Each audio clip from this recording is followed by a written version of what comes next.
This week on Perspective, nuclear standoff, India and Pakistan's dangerous and unending conflict. For more than 70 years, India and Pakistan have fought bitterly over the region of Kashmir. Nestled in the mountains along the border between the two countries, the area is as renowned for its scenic beauty as its long-running conflict. No fewer than 3 wars have been fought over the territory. Yet the most recent attacks in the past few weeks have been the deadliest in more than a quarter of a century. मैं इस मौके पर ये appeal करना चाहता हूँ अपनी government को भी और पाकिस्तान गवर्नमेंट को भी कि ये जो सिलसिला आप लोगों ने शुरू किया है ये कोई अच्छा नहीं है कि ये कोई मारने से अगर आप मारे 10 आदमी मार गए 5 मार गए इससे मरने से हमारा मुल्क खत्म नहीं हो सकता. It began on February 14th when a suicide bomber killed more than 40 Indian paramilitary soldiers. The terror group Jaish-e-Mohammed claimed responsibility. The group, based in Pakistan, aims to undermine and overthrow India's control in the region. India retaliated with airstrikes on what it described as Jaish-e-Mohammed's biggest training camp, claiming to have killed a large number of militants. That claim hasn't been verified, and recently published satellite imagery even calls into question whether or not the airstrike hit its target. The camp appears to be intact. Nevertheless, in the dogfight that followed the air attack, an Indian jet was shot down and the pilot captured by Pakistan. The pilot was ultimately returned, and India and Pakistan, once again, for the time being, appear to have stepped back from the brink. The fear, of course, always is that these are both nuclear nations, that any serious escalation in this decades-old conflict could pose an even greater nuclear threat than North Korea, according to some observers. On the program this week, we'll look at what's at play in this most recent crisis and its ramifications both in the region and beyond. But we begin on the ground in Kashmir with Sameer Yasir. He writes regularly for the publication First Post, as well as several international newspapers, including the New York Times. He spoke to us from Srinagar. Tell me how you would describe the atmosphere in Kashmir now. See, there is a lot of tension out here. Like you know about the suicide bombing, which actually left at least 40 people dead in a place called Pulwama in southern Kashmir. You know, which is like this epicenter of insurgency in Kashmir Valley, the new insurgency, I should say. But the thing is that this conflict has actually moved from the mainland towards the borders now, where you have almost 1 million people living from the both sides of India and Pakistan on the disputed line of control. And then these people actually, they whenever there's a shelling, these people are actually forced to leave their homes. They are supposed to come towards main towns, and it's the scene which often gets repeated itself. But there's a lot of tension, not just on these borders, but in the mainland also. It has started de-escalating recently, after India and Pakistan actually, tried to, do some backroom negotiations. But the thing is that we're actually in middle of an election season, when Indian Prime Minister is going back to electorate, whom he had promised before coming to office that he will be very tough on the security matters. He'll be very tough on Pakistan. He will be really doing something about terrorism. He will be doing something about the local insurgency in Kashmir, and particularly in Kashmir Valley, that he would be very tough on the people who have been asking for a separate nation, something of that sort.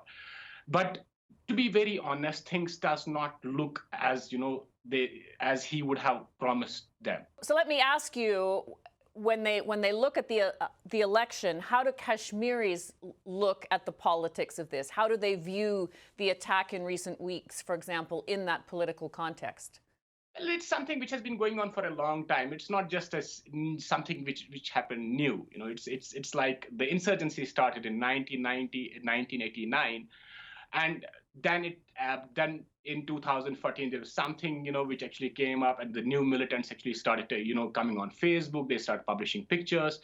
So the insurgency actually has been there for a long time. But from the last 4 years, this government who actually is ruling, the BJP government ruling in Delhi, they have kind of used, the Kashmiris as a kind of political tool.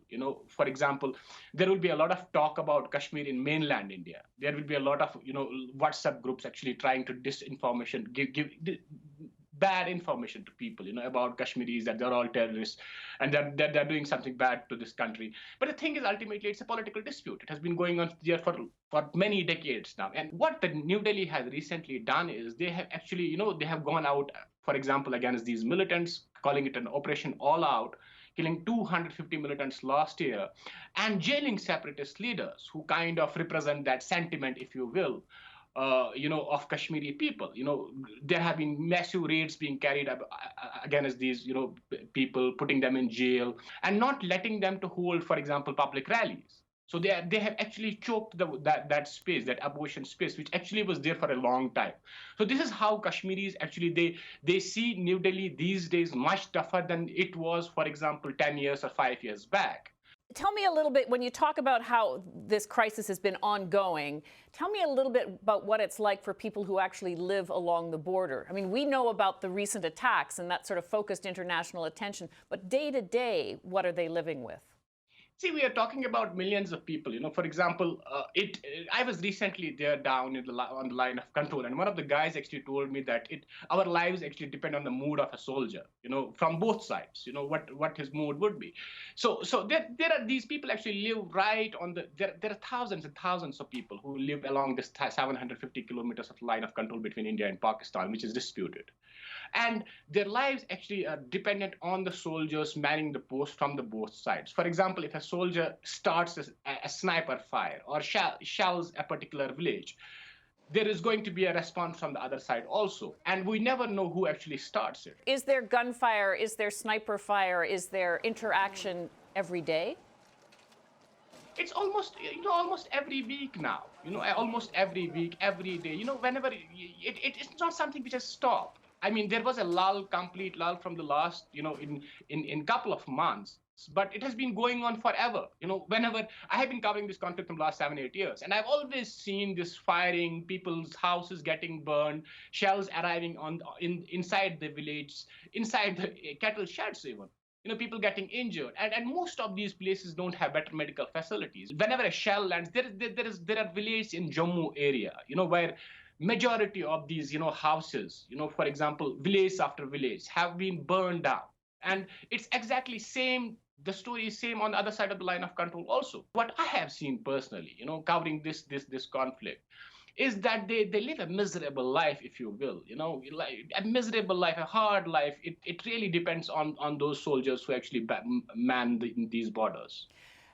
What are you watching for now? I hope that there is going to be some kind of de-escalation between the two countries, and I also hope that they would actually take concrete steps, peaceful negotiation, and also that they will actually start talking seriously. But I don't see that it's going to happen soon, because as I mentioned earlier, there is going to be this election in India, and it's like huge election wherein the present government who was ruling India, like the BJP, does not want to be seen as kind of a peace, as a party which is soft on terror, which is soft on Pakistan. So they would not like to do something in near future. Ultimately, every Indian prime minister since India and Pakistan came into being, they have at least tried to solve this conflict of Kashmir, but always it gets tangled either in bureaucracy or in some circles who don't want peace between the two countries. But every prime minister up to this time in India has tried to do something or the other with the conflict at all. Sameer, thank you very much for telling us about this. Thank you so very much. Thanks. It was a pleasure.